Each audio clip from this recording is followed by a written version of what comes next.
Hello, Australia, and welcome to the extremely loud playing BAP intro song. I'm still getting used to the sexiness of our new Yamaha mixing desk, but that's a side note. My name is Franco. Joining me today is Jason. Not joining me today is Dean, who may be still in the world of Elder Scrolls. It's entirely possible. That's the generous interpretation we're taking on his absence, I think. Yeah. For those who aren't familiar, Jason, what is Elder Scrolls? Elder Scrolls Online is the massively online role-playing game that, like World of Warcraft. Okay. Think World of Warcraft, but set in the Elder Scrolls world. That's the world of Skyrim and Morrowind and that kind of. Right, you're losing me already. But you can play this on Xbox, PS4, I think it's PS4. It might be Xbox. Definitely PS4, and probably almost certainly PC. Okay. So it's definitely Dean's little addiction at various times. He's well known to play like 10-hour stints at a time. Well, as I was remarking to you earlier, there's an event on this weekend, and it's very possible that so when these events come on, there's extra gear that can be awarded and stuff like that for your characters. So people tend to play it a lot. And you tend to play well through the night if you get sucked into it, yeah. Right. So is this the software manufacturer puts on these events? Yeah, so Bethesda, it's just the events in the old World of Warcraft days when I used to play that, there'd be particularly an event for maybe a specific real-world holiday, like it might be Christmas or Chinese New Year, and there'll be certain quests to go on, and you receive certain equipment that you may never see again for a long time. So yeah. So people will look out for that equipment, and it's particularly good equipment, I think. Okay. Does this have the same mechanic as World of Warcraft, where you could sell stuff to other people? I don't know whether they have an online auction house or anything like that, but yeah, World of Warcraft had something. If you received equipment, you could then auction it off. Yeah. It wasn't for real world money or anything like that. They messed around with that with real world money, and well, you could pay people in China to earn you the credits to be able to buy this. True, there was gold mining where people in countries where the exchange rate might be more favourable would create characters that would earn gold, and then you could buy those characters off them and things, and you would receive their gold, or they'd send you the gold and stuff like that. Yeah, because you could pass people your items. Real. So in real world, they could pass real world money to them, and in the game they would then pass in game currency back to them. Right. Yeah. Right. I think they try to crack down on that kind of stuff. I don't know how they do it, but. No, I have no idea. I don't know if people still even play World of Warcraft, to be honest. Oh, there's still a fairly. It's far from its heyday, but there's still a fairly big base of it. Yeah. Right. My chosen game, Heroes of the Storm, is an offshoot from World of Warcraft to some extent. So it's a Blizzard game that uses many of the characters from that universe and their other StarCraft universe and things like that, and Diablo, and put them all in one game. Oh, okay. Yeah. Interesting. Not. Something I neglected to mention, that is the 23rd of July. That has no real significance other than it's something I always mention on each show. It's like a timestamp for what little administration we do on this show. Just a time marker, of course. Speaking of administration, and what we're about to digress into is not really of relevance to the BAP because we have no financial income from this show. But Jason, you were mentioning to me the week that a podcast that I've recently got into, but you've been following for quite some time, called the Chapo Trap House, is reaping significant donations through the Patreon platform. Yeah, so Patreon's a method that bypasses a few of the other sort of ways of paying people online. So paying art, it's definitely promoted as a way of promoting artists and paying artists and things like that. So, but is that for YouTube? It's for. I mean, it's anyone any content creator can direct someone to their Patreon account. It's a subscription service basically. Patreon runs the subscription. So, and I guess they take some kind of slice off the top. But so there's many YouTubers which will then guide you. They will send someone to their Patreon if they say if you want to support me, go to the Patreon, go to this Patreon site, and you can support me there. You can. There's normally various scales of subscription that you can take, and so you can say I want to give these guys $2 a month or, $50 a month. And so someone like the Chapo Trap House, which is a leftist sort of podcast. Comedy politics podcast. Yeah, they mix in a lot of satire and irony. It's a lot more about, as opposed to, say, the Majority Report, which is fundamentally politics with a serve of comedy. They're primarily comedy satirizing politics. Yeah, yeah. I mean, it's very intelligent it is, satire. yeah. And so their method with Patreon is that they offer up one free podcast a week, and then if you're a Patreon subscriber, you get another one, because they do 2 shows a week and one of them's free. Yep. And I guess Majority Report, they also have a Patreon, but they also have a direct membership kind of model that they use, but they offer up an hour of their show every day for free, and then there's another hour which you get if you're a member, and that kind of thing.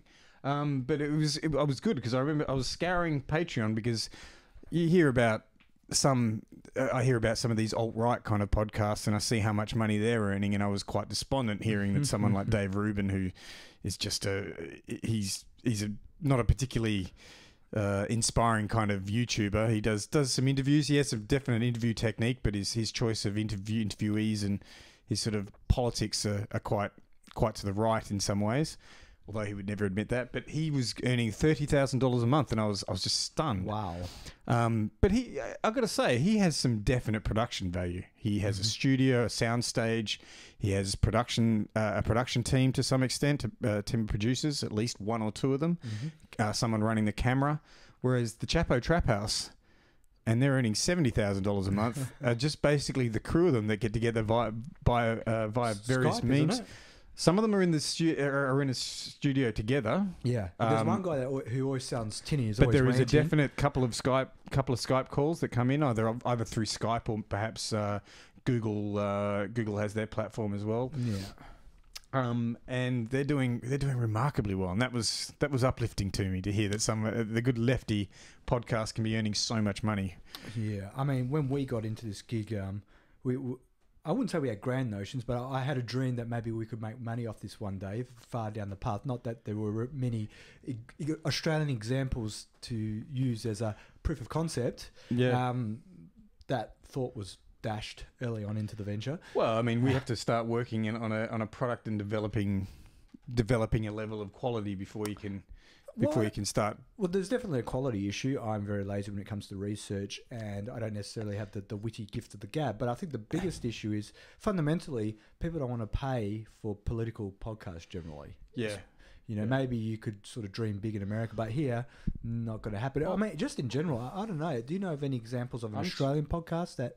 Well, I'm going to look up one now that I should have seen. I don't know if it even has... I don't even know if it has a Patreon, but I'm going to just check now.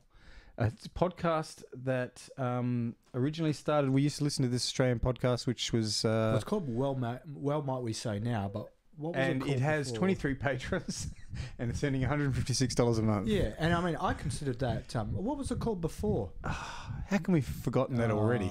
The name escapes me now, but well, I considered that. I mean, sometimes that's a really well produced podcast. I mean, they're two guys that know it. Issue, but I mean, in terms of the content they managed to amass and sort of, and they had a producer.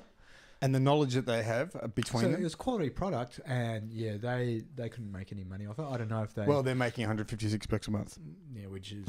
it's not much. It's probably more of a tax hassle to deal with. I mean, how long have they been running as well, may we say? Because I've only just started tuning into that in the last couple of weeks. Yeah, I think that's like about 3 months or 6 months. So now it's only one of the guys from the original podcast. And he's essentially having to start from scratch. So I reckon they were probably earning more under the original model before, but... yeah, not huge amounts. I mean...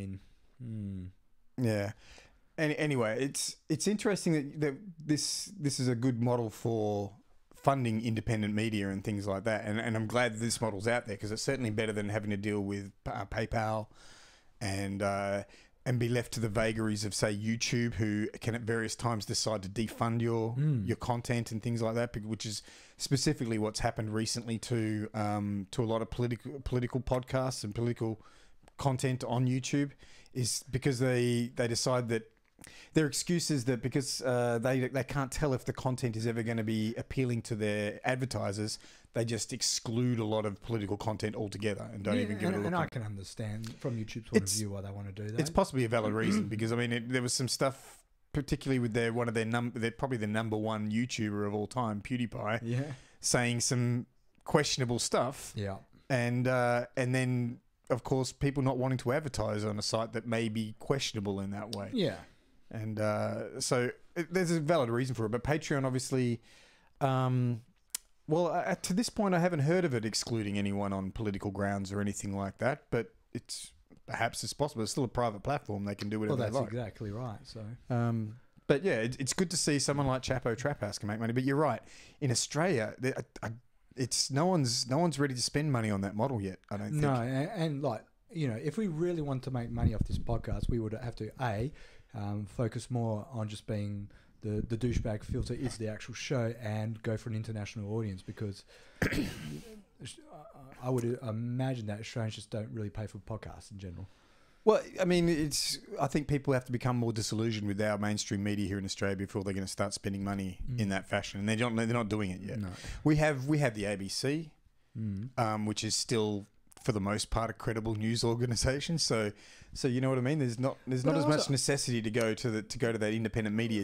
But set aside just political podcasts. I don't really know a lot of people in general who listen to any podcasts, politics or not. Yeah, it's true. But I think it's only a matter of time. We are lagging behind. I mean, podcasts in general are taking off. I've noticed some mainstream people I would consider almost mainstream journalists like Matt Taibbi and that are all of a sudden going, we have to get on this podcast bandwagon. Yeah. I think it's going to become a medium that people, because it's such a direct medium that content creators are just going to take advantage of it, and people eventually will be having to subscribe to it because that's the way they're going to have to see their favorite content creators. It's interesting because it is a change in habit how you consume podcasts. One of the things I enjoy about it is I can listen to podcasts and do other things at the same time, as opposed to, say, watching a TV show where I have to sort of sit down and commit to it, whereas I can be on a bus, I can be doing chores, I can be doing lots of things. Surprisingly, I can't really be at work doing it because I find it's too distracting, but the way I got into it, I needed sort of bait. So I think I got into it with the Dan Carlin history podcast. I lured you in, that's right, with the hardcore history, which is that's an easy sell for someone who likes it. It's a gateway podcast. You did try and lure me with other podcasts after that. I think because I think you weren't quite ready for a Majority Report at that point. I wasn't. I'd I sort of experimented with David Pakman for a while. Yeah, I even supported him for a while. Yeah, I remember that too. I remember thinking, why are you spending money on David Pakman initially but then I could kind of see I mean, there's nothing wrong with David Pakman. He puts out a pretty good product. You do grow out of him. Yeah. Yeah. My gateway drug was actually way back in my anti-theist days when I was ragingly anti-religion.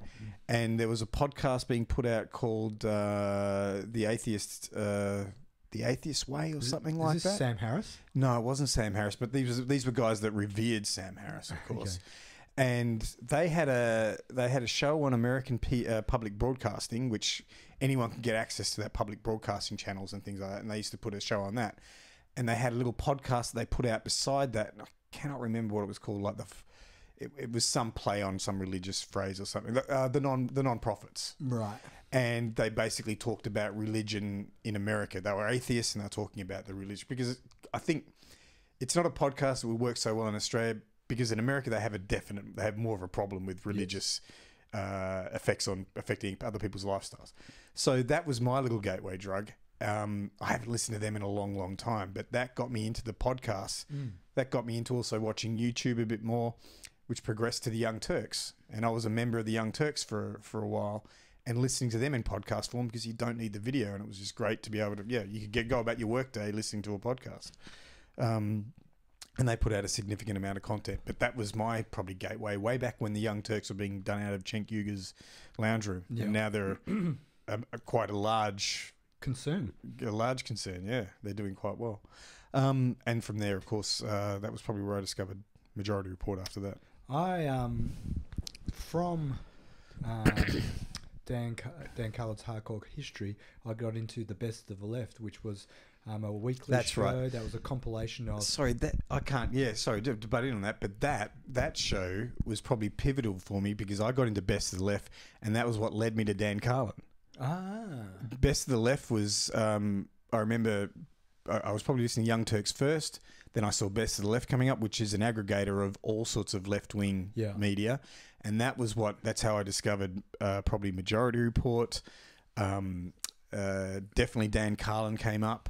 And there was a few others that I've discovered. The brother and sister from Iowa. Exactly. And Citizen Radio, which almost never appear on there anymore. Mm-hmm. But they've had a little drama of their own, which was kind of interesting. But did they? Well, this is the downfall of a left wing icon at some. I mean, Citizen Radio was a little podcast husband and wife team being run out of New York. Mm-hmm. I stopped listening to them because the wife, who was an actual journalist, was churning out some interesting content. The husband, he was a comedian, a part-time comedian, and I don't know, I just didn't enjoy his input quite so much, and eventually I sort of just grew out of them because I was hearing all the content that they were producing and all the news from other sources anyway, and they just fell out the back end. I went back to them a little bit later and found out that they since separated. Oh. And then it got discovered that the husband had been kind of sexually harassing some women. This was a guy whose raison d'etre was feminism and stuff like that. And he'd even been on the Joe Rogan show, and Joe Rogan had commented on this because when it all happened, a few women came out that said, hey, he'd been carrying on in this way, basically had an affair with someone that was nominally working for them, and there was some power imbalances going on there, and then someone else came forward and said he'd been a bit of a creeper as well. Anyway, it all fell apart, and when you live by the sword, you die by the sword. He's disappeared altogether. I remember his Twitter account was immediately well, imagine he pretty much painted a target upon himself. Yeah, that sort of behavior. He did. I mean, there's nothing worse. I mean, the alt-right and those people that he used to really hang shit on came out for him rather heavily after that. It was an interesting implosion. What were they chanting? One of us, one of us. Well, no, because someone like Sargon of Akkad particularly came out and was mentioning about how he, of course, drew that down as every feminist male is always sexually harassing. Oh, yeah. So if you're a feminist man, then you're clearly sexually harassing women. That's just the way it is. He's got some projection thing going on. Sargon's particularly nasty. Anyway, so that was one of my early podcasts. Then, of course, the Radio Dispatch, which I still listen to quite regularly. That's the brother and sister from Ohio. From Iowa, yeah. It's Iowa, yes. Yeah, one of the flyover states. They're really good. I mean, I picked up on them during Occupy Wall Street, when the brother was out doing pieces from Occupy Wall Street, live sets and stuff like that. I know you didn't quite get into them as much, but I enjoyed their politics. The thing that bugged me was they had an indeterminate length douchebag filter that was utter rubbish. It was just infuriating, and you couldn't fast forward because you didn't know when the show actually would start. You didn't know when the informational side of stuff. And it's funny because I always found their douchebag buffer rather relaxing, and it was interesting. Really? It was for me insider lifestyles of New York, which for me it was a slice of life from New York, which I just found a little bit interesting. Yeah, it's not. And anyway, that's a slight difference between you and I. Yeah. Of course, I was probably consuming a lot more. Just whenever I'm doing anything, I always seem to have earbuds in, listening to a podcast. So it wasn't hard to listen to an extra 15 minutes of something like that for me. I did enjoy their political commentary. I mean, he did things. So he was a young guy that just kicked off in Occupy Wall Street. They had a comedy background, the two of them as well, doing improvisation and stuff like that. His sister's a teacher, an actual teacher in the system over there, in the New York system. But he got some credentials and he started going down to reporting from Guantanamo Bay when the trials were happening down there. So he'd go and do pieces from there, and he's been writing for Rolling Stone and other things as well. So he's a definite grassroots, non-conventional path to journalism kind of guy. Yeah, folks, check him out. He does some interesting stuff. More interestingly, he's one of the researchers for the President's Show. Ah, yeah, which is a fantastic. If you haven't caught that, it's one of the best satirical pieces on Donald Trump that's going around at the moment. It's quite well Besides produced. Donald Trump himself being the Besides best satirical actually, comedy on himself. Well corrected, yes. Yeah. I suppose we should get into the douchebag filter section of the show. As if that wasn't filtering enough for that one. So we can check off. Well, we've done Patreon. half of what we were going to talk about. That I decided we were going to talk about the Chapo Trap House. The second part was they released a back catalogue item where they did online role playing of James Lovecraft, World of Cthulhu. Yeah, that was surprising when that came out. I listened to the second half first because I didn't realise the way my podcast reader brings them forward is it only grabs the latest one and they released them at the same time. And I went, oh, what's going on here? So we need to take a step back. So they released 2 episodes and it's... well, what is the actual game called? It's called Call of Cthulhu. Call of Cthulhu. And it's a HP Lovecraftian based game. And set in 1920s. Set around the 1920s usually, I think is when it's normally set. And anyone who's familiar with it, it's a horror kind of game where the ancient gods or some ancient gods are coming forward. In particular, one called Cthulhu, and there's always some cult members that are trying to bring forth these gods and enact these devious schemes on the world and stuff like that. And they just had one particular game where they were running it through 1920s Washington, and they're kind of implanting various present day political scandals into the game. And I thought it was quite imaginative. It was really well done, and like. Myself and Jason and other friends, we often do role-playing games. So, like, it escapes me now. Shadowrun, you guys are playing, but Dungeons and Dragons was an old school one. One of our friends does play the Call of Cthulhu, and I actually wouldn't mind trying Call of Cthulhu. We played it once. We played one campaign through with Dave once. Yeah, it was. And we do Arkham Horror, so we're quite familiar with this genre. So to actually hear these guys do a comedy-inspired Call of Cthulhu. Some genuinely funny shit that was coming out. There was some freeform rap going on, which I was pretty impressed with. The level of comedy of how they were able to integrate current affairs of Washington into Call of Cthulhu. So if you've never played role-playing games, what's all this nerdery of role-playing games and dress-ups? Listen to this episode and see how it can actually be a lot of fun. Yeah, admittedly by some very gifted people. Yeah. And going on from one fantasy genre to another, we had Game of Thrones. So, spoiler alert, if you don't want to know what happened in the first episode of season, are we 8 or 7? 7? Whatever the latest episode is, tune out now. Season We're about 7, to drop reveals. And I was so pretty there weren't impressed. Really any reveals as far as I was concerned. What could you spoil? There's nothing... No big names die. No, nothing you weren't expecting to happen. There was an interesting opening which just sets up badass Arya. Like if you weren't quite aware, because apparently some people didn't quite realize initially that what was happening at the Frey household was Arya setting up to assassinate the entire Frey male family, the male side of the Frey family. All right, I picked up on that fairly early, but I'd also rewatched a couple of the more recent episodes. So there you go. So in the last episode of last season, you specifically had Arya killing Walter Frey, and I went, well, I totally. So while people might have thought this was a flashback of some kind, I went, no, that's Arya, and she's about to kill them all. So that was quite well done and enjoyable. Yeah. Oh, there was some satisfaction in that. Her little speech she gave. Yeah. And the North remembers. The North remembers, and the winter came for the Freys. It was great. And then we rolled on to... We had to go to Castle Black, was it? The Night's Watch? There was some Castle Black action there where they're setting up who's going to be defending the wall. So what are they going to do? Putting the call out for friends. Yeah. A bit of power struggle between Sansa.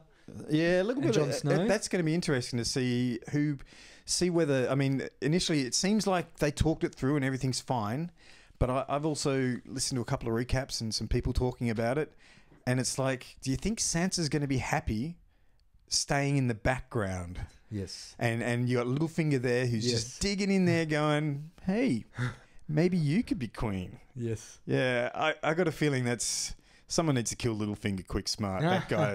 That guy's just far too much. That won't happen, and Jon Snow will once again get murdered by friends. Quite possibly. But he's come back. The most densest character. He's come back show. Before. Yeah, that's okay. And the thing is with Jon Snow is he in there Sansa says, Her father died because he was stupid. Robb Stark died because he was stupid. Jon Snow has all those traits. It runs in the family, apparently. So, well, and he's not strictly, it's not a spoiler. It's a guess that he's perhaps not part of that family at all. Yeah, what would they see? Because that's right. Bran got to, they alluded to Bran saw some sort of secret to Jon Snow's identity. In the last season, there was some hints that perhaps Jon Snow is actually the son of the Mad King Targaryen. Yes. And Sean Bean's wife, Ned Stark's sister. Ned Stark's sister. But why must they have kept it a secret? So there is so some long? family traits there as well.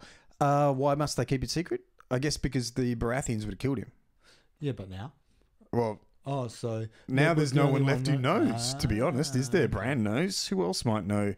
Littlefinger, someone was saying that Littlefinger perhaps has an idea and he may use that. Who knows?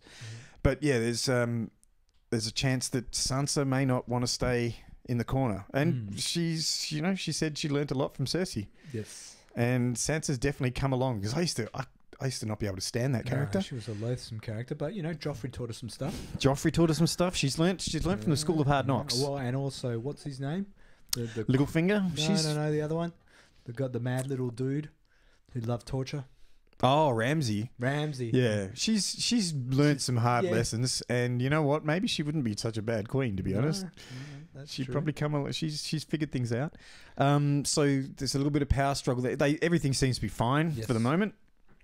However, who knows? And the wildlings are now the Night Watch. Yeah, which is pretty cool. There was a bit of comedy play between Brienne of Tarth and one of the wildlings, and Tormund. Our favorite, obviously appeasing the internet. Our favourite angry ranger. Yes. Who get no end of joy of the love tension between those two. That's pretty cool. I like the way they're setting that up. That's pretty cool. We also had apparently the internet's most hated scene where another ginger. Sheeran. Yes, Ed Sheeran made a guest appearance. Yeah, I know some people complaining about that. I don't have a problem. I was neither here nor there. It was a bit of a clumsy scene, and you know what? So, and I wish I had the names of who they were now because I should have written them down. But there's been some other celebrities pop up in here. Apparently there was a well-known band playing at the Red Wedding. Yep. And another one at the Purple Wedding, at the Joffrey's wedding as well. Apparently there's some well-known musicians playing in all those places. Admittedly, they're sort of in the background. They're not possibly right before. And I think what was annoying was there was no resolution as to what the whole point of that scene was. Obviously, they were trying to make some point that for Arya that sometimes people have backstories. Well, I think it was showing that Arya still has some humanity. Yeah. Because she could have quite easily just been, "You're Lannisters, I'm going to kill you all," and sort that out and end that quick smart. She did look around. Still do that. She did look around, but they were nice guys and they... Seemingly nice guys. Yeah. Of course, she ended it by saying she was going to kill the queen, and they all had a good chuckle. Yeah. The Hound. Yes, who doesn't love the Hound? And it's quite the anti-hero. It's a toss-up between him and Euron, who we will talk about in a little bit, as to who gets the best line of the show. Yes. So we'll set it up. So the Hound is travelling with the sons of the Brothers Without Banners. Brothers Without Banners, who are followers of the fiery gods. And what's his Dondarrion? Beric Dondarrion, I cannot remember his name. The guy who's died a few times and been brought back to life, and his priest with the and of course that's where that favourite line comes in, where who are you fooling with that fucking top knot? Yeah. Yes. That was gold. That was gold. Once again, I think I mentioned this to the lads last week when we were watching this show. There was quite a few penetrating the fourth wall. Some nods to the audience about current culture. Yeah. Especially the top knot. That might be definitely one. I liked his other line too, where the priest, I cannot remember his name, says, "It's going to be a cold night," and the Hound says, "Did your fucking Lord of Light tell you that?" So they happened upon the little troop of 7 people happened upon a little farm that the Hound had ventured before and stolen all the food, and stolen the money actually. He'd stolen the silver that they had hidden there, right. The food. So whether it was entirely the Hound's fault as to why those people died, he sort of felt some sort of remorse because they found the father and the daughter frozen in place. He went and buried them. They'd obviously killed themselves, and although in typical hound fashion, he was disgusted with himself for feeling that remorse because he sort of he stormed away from the graves he just dug and buried. Yeah, while his brother, the Mountain Babe, may perhaps be the simplest character in the show, the Hound is proving to be one of the more complicated ones. I like it actually. I like the complexity of how at times it can be quite nihilist, and then and then suddenly he's got a heart. What the fuck's going on? Yeah. So they're all heading north. They had a little bit of a vision, and they're heading north, perhaps heading towards where they're heading to one of the castles along the wall. The Eastwatch by the sea. Oh, and of course, because the Hound finally got to see what all the hoopla was about the fiery gods when he was asked, look into the fire. And we all know the Hound doesn't like fires, so it was interesting to see him entertain the idea of getting close to the fire and having a look. Yeah. And he saw a vision. Not that we could see the vision, but the Hound saw a vision in the flames. Yeah, that's right. So they're hopefully they're heading towards Eastwatch by the sea. And of course, we earlier on in the show, just after the opening, was the Night King's army coming down. And the little surprise was some ice giants. Yes. Which is, if you thought it was an army that was bad enough, now they got those big bastards as well. And at least 3 of them, probably more. And then the final scene we saw, which was I found the most boring, was Daenerys with her fleet and army arriving at her ancestral home. Yeah, that was just... I guess that was just playing to the fans a little bit of filler to make sure that she got there. Make sure everyone knows she got there. Yes, so we're happy to an empty castle. But there was that scene in King's Landing where Euron Greyjoy. Oh, how could I have forgotten? Yeah. What a character he was. He's coming into his own. What a salty dog. Salty dog. So he rocks up at... and he's throwing shade. He's throwing shade. He rocks up with his super massive fleet. Yes. He rocks up there as the court jester. And that's right. He throws some shade towards Jaime Lannister. Yes. Casting aspersions on his manhood a little bit, letting him know he's got 2 good hands.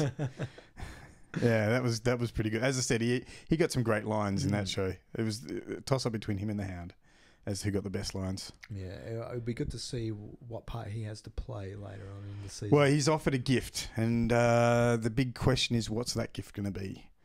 Yes. Some people seem to think it might be the gift of Tyrion. Nah, that's one. And another one was some sort of object that... Oh, there was a possibility. That's right. Interferes with the dragons. I don't think it's mentioned at all in the TV series, but apparently in the books there's a horn of binding which can control dragons or something like that. That apparently in the books he has, and that's a particular plot element in the books. I don't think it's been shown at all in the. I wouldn't be surprised if that's what it is though, because it's a gift. That's the one that sounds possible. Yeah, it sounds very possible. Although he's gone off to do whatever, so he's got to go. Whatever gift he's doing, he's going off to get it. Yeah. The funny thing is, apparently he's in King's Landing with his whole fleet. Yeah. Yara and the other Greyjoys are at Dragonstone. That's almost within sight of each other. They basically have to go past each other. So I don't know. There may be a conflict coming rather quickly. The other scene we forgot to mention was the poop slopping scene. Oh, that was well. Was it Tarpley? That was well edited. That it did make me feel genuinely. Yes, we got a sense of the feeling that little Friar Fatso. Samwell is not having the most fun trying to become a maester. That's right. They've got him emptying the bedpans and then filling pots with food and just doing all the drudge work. And the way they edited it together so that you really couldn't tell which pot was being emptied or filled at the time, and just interspersed with him dry reaching at various times. But he made a significant discovery that Jon Snow needed to know with utmost haste, was that there was a mine of dragonglass at Dragonstone. Yes. How appropriate. So obviously dragonglass is what can kill the Nightwalkers. So seemingly important. One of the 2 things they know can kill Nightwalkers. So Targaryen steel, which is some of the swords are made out of Targaryen steel, of which Littlefinger has one. Because that was the other picture he saw, was a dagger, a picture of a knife that we did see in one of the previous seasons that Littlefinger actually has. Yeah. So it's a Targaryen steel knife, and that's one thing that can kill the White Walkers. And of course, dragonglass, which Samwell himself used to kill one. Yes. So good on you, Sam. We're backing for you. Hopefully he's going to... I think he sent a Raven. And, of course, a little flash in there was Lord Friendzone. Lord Friendzone trapped in a cell. That's right. Trying to get a cure for his grayscale or whatever they call it. That's it, grayscale, which is quite contagious from what I understand. That's what I understood, yeah. So he's there. He was asking after news of... asking Samuel after the news of... Daenerys. Has she made land? Samuel didn't know anything at that point, obviously, so he... Wasn't his main point of concern. No. Yeah, so the next one's tomorrow. Yes, Can't wait for it. Solid episode. I believe you guys will be watching it again in a group setting. I probably won't catch up with you for that one. I'll have to figure it out myself. So that was, I'd give that a 6 out of 10. Oh, I'd give it a little bit more. I thought it was a pretty solid start. That opening scene with Arya, that was satisfying. Yeah. That was very satisfying. Right. I guess we'll touch on some actual brief moment of politics. Well, I guess. no, I've got more douchebag. Oh, more douchebag. I returned to a show I used to love and enjoy, Walking Dead. I finally got round to getting into season 7. So this is the original Walking Dead. No. Oh yes, the original Walking Dead. Foxtel had conspired to make it really difficult for me to access. Is this the latest season? Yes. Okay, so you're catching up with me then. Yes, so I couldn't be bothered, and I'd heard lots of talk about it just being, bloodfest and whatnot, just gratuitous violence. So I sort of avoided it for a long time, but I got a hankering for zombies. So I went, all right, gonna do it. Bought the season off Google Play, and I watched the first episode of season 7, and I didn't like it. What's the first episode? Because that's basically where they eliminate 2 of the main characters, and it's very drawn out. Is this the one at the... So, spoiler alert, we're talking about... This is Negan, 7. right? Yes. And he just kills 2. Yes, kills Glenn and the ginger guy. The ginger guy. Okay, yeah, that's... Because they now do seasons in halves, right? Yes. So, that season, man, you've got to work your way through. I mean, no, you don't have to. What I'm saying is I had time available and I worked my way through it. But, man, they really punish you that first half of that season. Well, I didn't mind it. So I didn't like the first episode, but I ground through it. I thought, oh, this is belabored, but whatever. But, man, they punish you for a while. A couple of episodes there where they're just grinding you down and Negan is just grinding them down. Yes. So the next episode, well, I can't remember the order, but I binge watched the first 5 episodes. So you had the Daryl episode. Yep. Where you're learning about what he's going through because he's been taken captive by Negan as sort of ransom to make sure Rick behaves. And Negan wants to train him up a little bit. He wants to win him over. Yeah, so he explains you get an insight of to Daryl and also backstory on one of Negan's main henchmen, whose name escapes me at this point. I can't remember his name either. I think or something like that. I can't remember his name. Yeah. So he was an interesting character in the comic as well because he essentially flips. Yeah. In the comic, and they carry that through in this to some extent. Hopefully I'm not spoiling anything for you yet. No, well, I mean, seemingly you can see that he's not entirely happy with his situation. Yeah. He's vexed, and obviously he has a tie because his ex-wife's there. So basically, it's explained to you. They don't really. It's not clear to me as why they decided to go back. But it's explained now that he had to give up his wife to Negan, and that troubles him. Well, that's why he also got burnt. Yes, that's what Negan does. Yeah, I'm conflicted about the series. I will watch the next bunch because I'm interested to see what happens with the characters.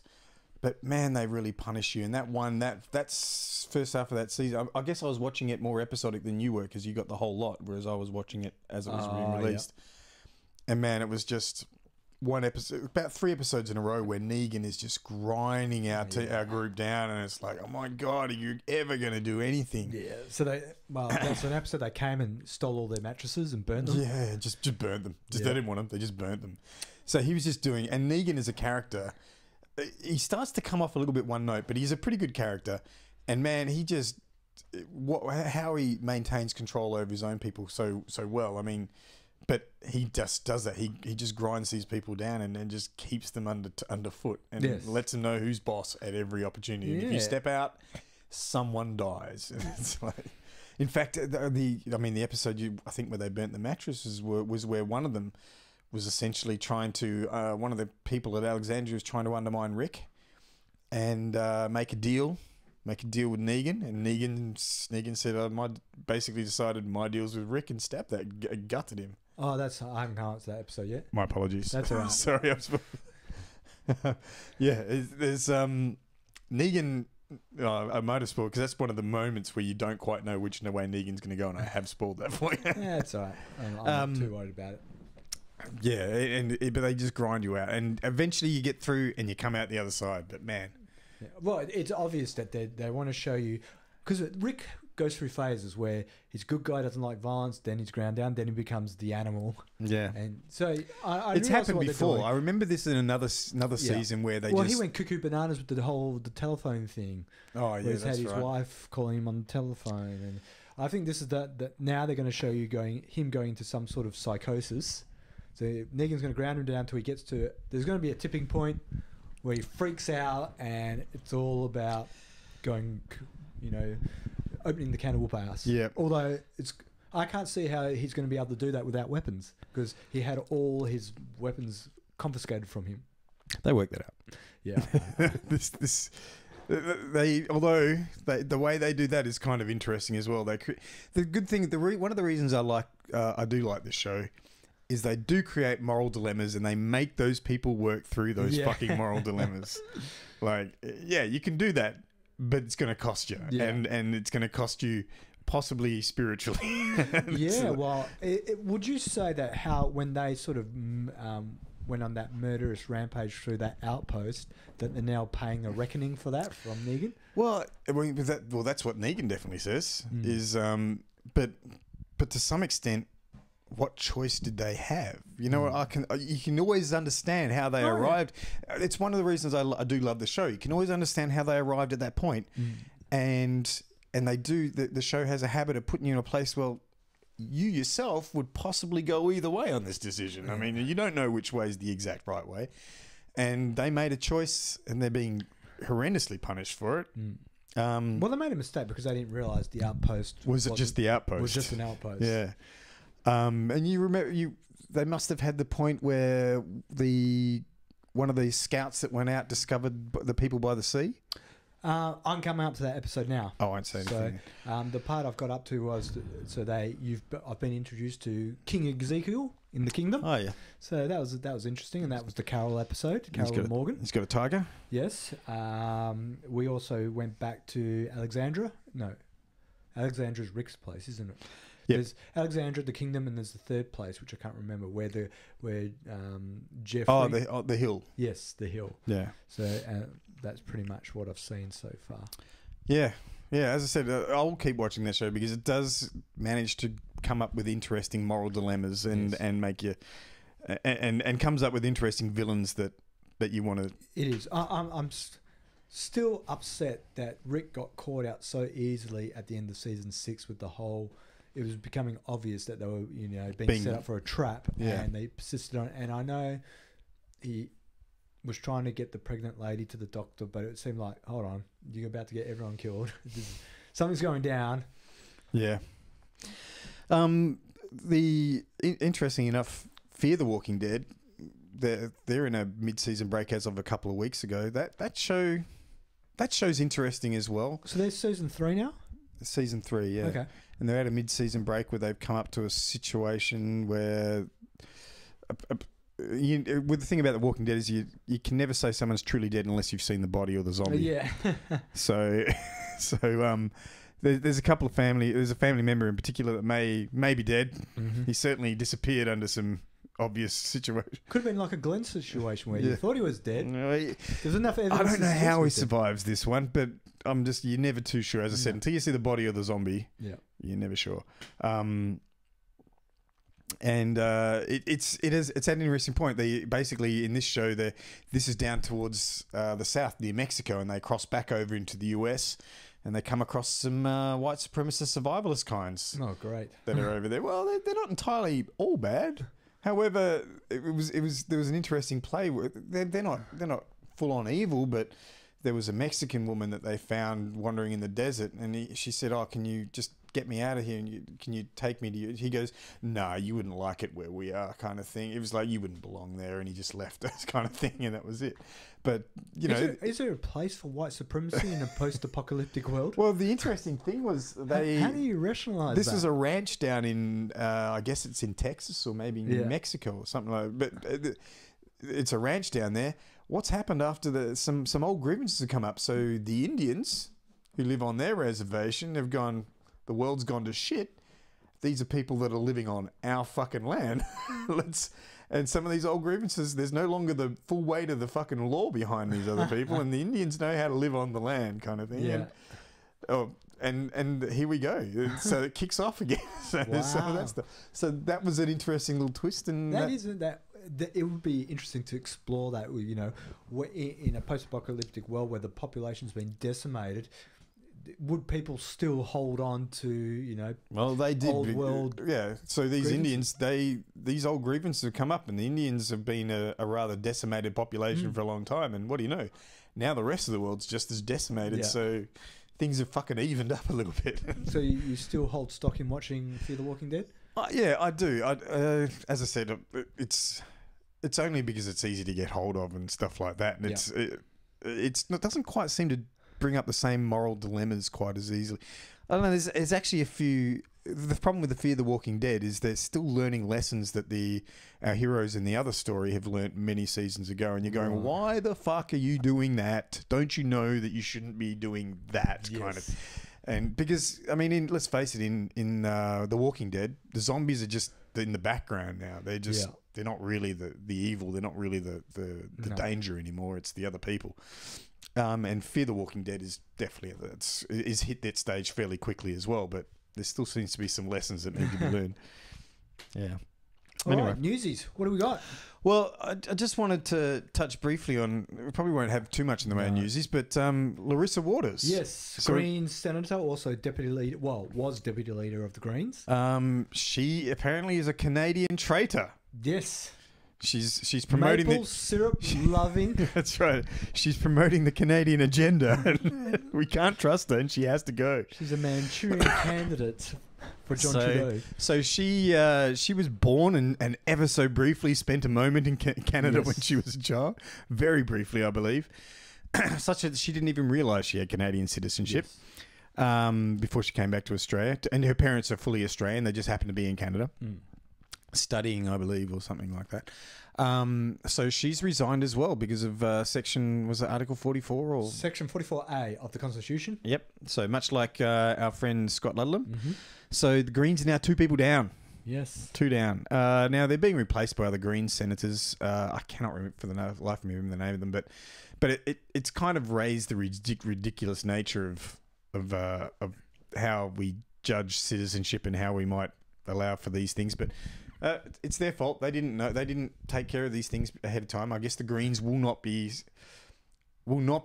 suffering this same issue in the near future. This is something they will definitely sort out. Well, the thing is, and I think Dean made this comment off air, was that it's quite clear in the Constitution, and like when you actually decide that you want to represent, you know, or go for the Senate or go for the Legislative House, is that you often will read what are the rules, and it's clearly stated there. So, you know, if you weren't born in Australia, surely you should be double checking.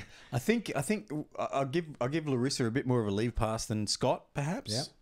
Larissa genuinely thought that she had to exercise in some way a citizenship in order to be a Canadian citizen because her parents were Australian, and she did not even enter her mind apparently that was an issue. We've got some other, like there was Malcolm Day. Yeah. He was born in India, and an independent newspaper put out all these facts, which seemingly he's still a Indian citizen. Really? Well, because when he was born there, between 1956 and 1984, you were granted automatic citizenship if you were born in India. And if he hasn't expressly renounced it, then he may be. Well, they did a study, so they were saying if he had got an Australian passport, that would have immediately renounced his citizenship. But he got the passport when he was a child, which means you didn't obtain that passport as an adult. Okay. So that strikes that one out. He hasn't produced any paperwork to show there's a form you can fill out to renounce his Indian citizenship, which he's refused to produce. Right. Okay. Someone was saying that Erica Betts also technically might be at fault as well when it comes down. No, to well, he's got his. I saw his one. Apparently, when he obtained Australian citizenship, it pretty much immediately annulled his Belgian citizenship. Okay. This isn't really the thing that worries me. I mean, this is something that they're going to work through eventually, and Larissa Waters apparently may come back rather quickly, because she can sort a citizenship issue out, and then the person that gets put in her place can then resign, and she can get replaced in there by the Greens Party. Scott Ludlam apparently is interested in taking a break from politics, which I'm kind of interested in finding out what it is he's going to be doing. However, the big problem is, the news this week was Dutton may become our new fucking head of Homeland Security kind of bullshit. What is it? What are they going to? What's the name of the department they're going to create? I have no idea. But they're going to roll all the security agencies, Federal Police, ASIO, to report up to one single person, and that will be Dutton. And if anyone was a good representative against overreach of the security state, it would be Scott Ludlam. Yeah. He would possibly be the best person. He knew the dangers. He often spoke out about against it. He was a great advocate for personal freedoms and that kind of thing, and exactly what problems might happen under these situations. And he is the one that's gone. And I can't think of anyone better placed that would have been a better representative. George Brandis. Oh, God, you're not feeling that, are you? No, I'm not feeling that. I'm feeling something. You weren't convinced about his wonderful explanation of what metadata was? Oh, but this is what really worries me about Ludlam leaving, is because even Labor doesn't say anything against this shit. They don't speak out against it. Ludlam was the one that I remember. I was watching some of the question time and the Senate review committees and things like that, and he would be there asking the hard questions and really raking them over the coals and making sure that they know that people are watching. Yeah. And I don't know. Now I feel like there's almost who else can represent that? I mean, the Greens can put someone else forward. Hopefully, someone else will be able to do that, because Labor just doesn't seem to be interested in it. No. And Scott had a certain knack to bring these questions up and pursue them through the Senate. He was a smart guy. He was a very smart guy. Is this something Lanhelm should speak out against? Surely he's someone that should be speaking out against this kind of overreach. So, but he doesn't seem to. It's weird. It's weird where some of these libertarians draw their line and stop being concerned about government overreach. You know what I mean? He just doesn't. Well, I'm not sure what the issue with him is. I mean, maybe he's just not as skilled as debating in the Senate to get the sort of media attention that Scott used to get. Yeah. And admittedly, a lot of Scott's attention was more through Facebook threads rather than the actual mainstream media showing. Scott Ludlam objected to this in the Senate. That's right. He would have to. Well, the Greens had a decent way of pushing their own video out there. Yeah. So that when I was watching Question Time and stuff like that, it would be Greens YouTube on their Greens YouTube channel, because the mainstream media wasn't showing that. You don't stuff. see David Lee Anhelm being pushed through.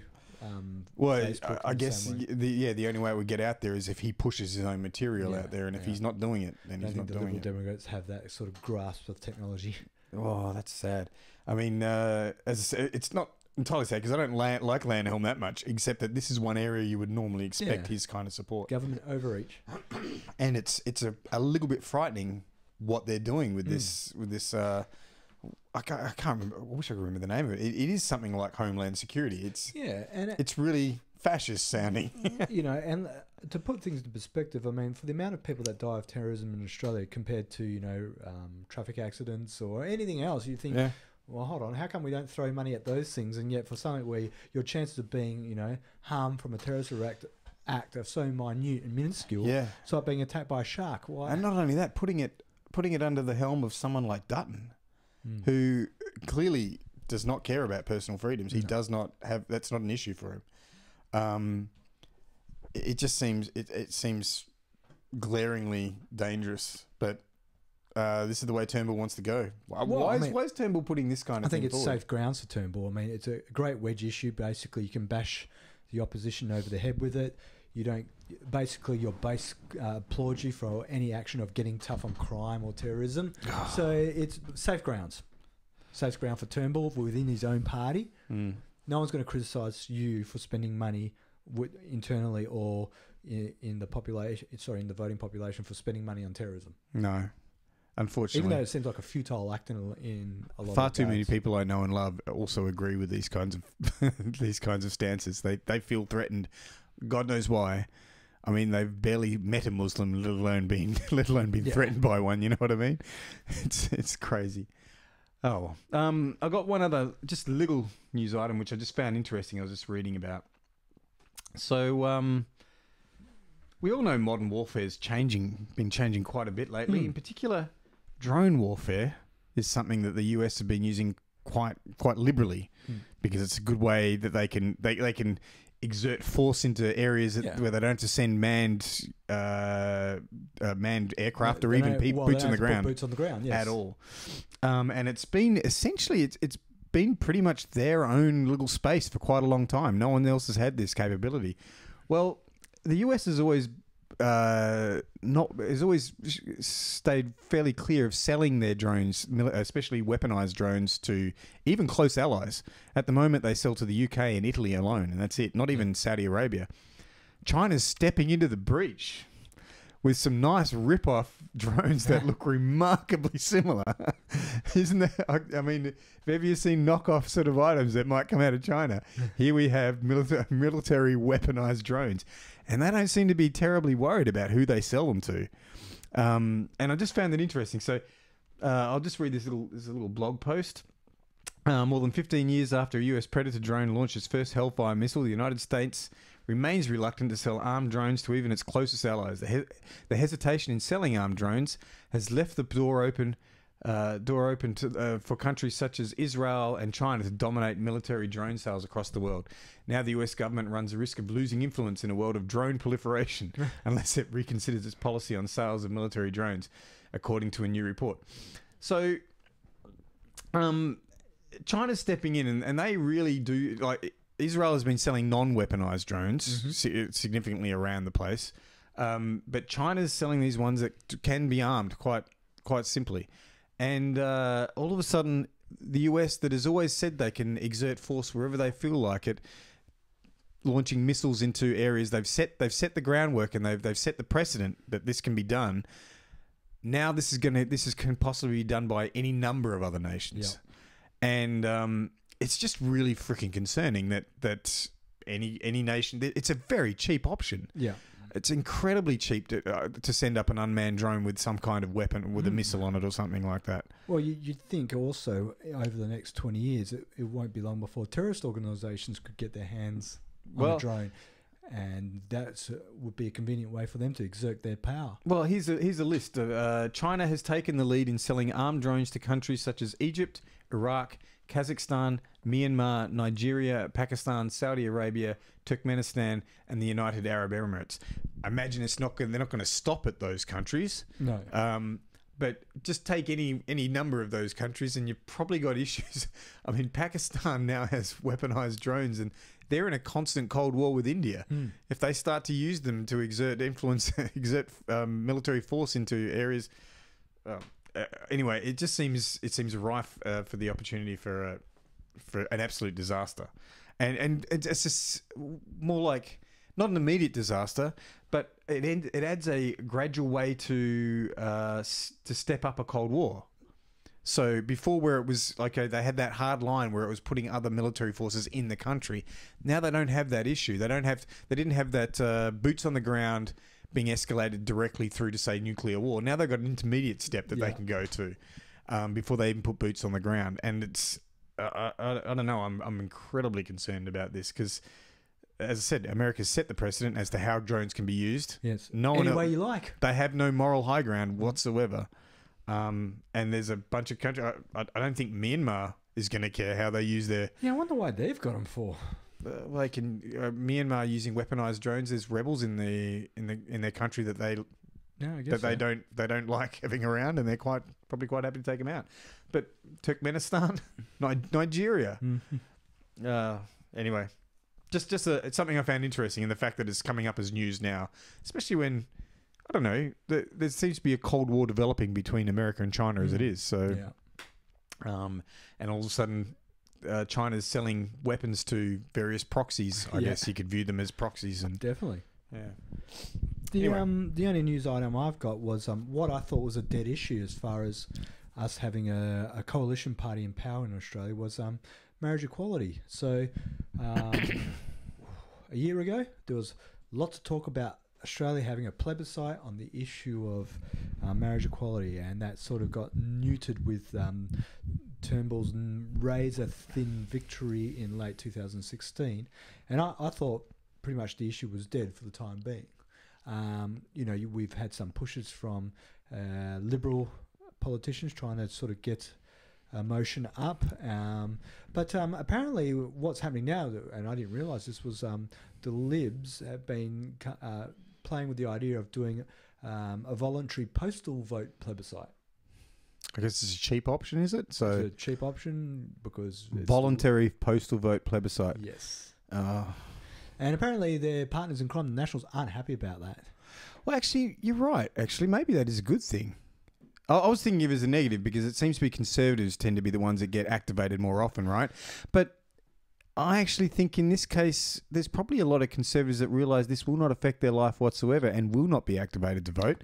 And there is a certain number of people that will definitely be, whose life it will improve, that will be activated to vote. You know what I mean? Well, one of the issues that has been pointed out is that a lot of people feel it won't have the weight of a mandatory. Oh, of course, yeah. Because it's like, it was voluntary. So even a positive result's not going to mean. No, it's just not going to mean fuck all. And like for that's a win-win for the Turnbull government because basically they can play it both ways. So if it does come over to vote for in favour, they can always fall back on, well, it wasn't really representative of the whole nation. If it's no vote, it just plays in. Basically, it's just another instrument for them to keep pushing the no vote. To kick the ball down, kick the can down the... Not deal with the issue. Yeah. So very disappointing. And eventually, surely, it's going to be dealt with. I mean, we're falling behind the rest of the world now. I mean, it's not like we're dirtbags in amongst a bunch of peers that were on the same level. We're now falling behind the rest of the world. So I could see a shortened government bringing it in straight off the bat to deal with the issue, knock it on the head. Yeah, they're not going to lose votes from it. No, and shortened government will not lose votes. They're not going to campaign on it, so they won't make it a wedge issue for them leading up to an election. But I could see them, from what Shorten sort of put forward on his position on the issue was he'd get it done. Yeah. That could be good. Yeah, I mean, unfortunately, this is one of those things, unfortunately, that will simply just creep forward. But then I guess it'll reach a critical mass at some point, and it'll just happen like it happened in the US, where the right person said the right thing at the right time, and then bang, suddenly they had the momentum they needed, and they got the vote through. Well, Germany got it with a very staunch Christian liberal government in power. Yeah, and in a surprise vote, Merkel got it over the line, even though she wasn't for it. But if Germany can do it, if Ireland can do it, surely Australia can do it. Well, that brings us up to an hour. I'm done. I'm done. Thank you for listening, Australia. I've been Franco. I've been Jason.